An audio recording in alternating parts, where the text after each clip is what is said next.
Здравствуйте, мы находимся в спорткомплексе Даулет. Завтра здесь пройдет чемпионат Азии по казах-крессе. Первый чемпионат под эгидой Международной Федерации казах-крессе. Приехали спортсмены, участники из 11 стран, вот висят флаги.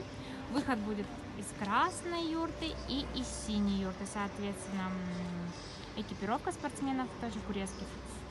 С красной юрты выходят спортсмены в красных куресках, с синей юрты выходят спортсмены из синих куресках.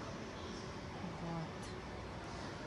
Сейчас идет подготовка, все готовятся, настраиваются, все, свет, звук, оборудование и так далее. Совещаются организаторы мероприятия. В общем, ждем всех в спорткомплексе Даулет в 12 часов завтра, 26 августа.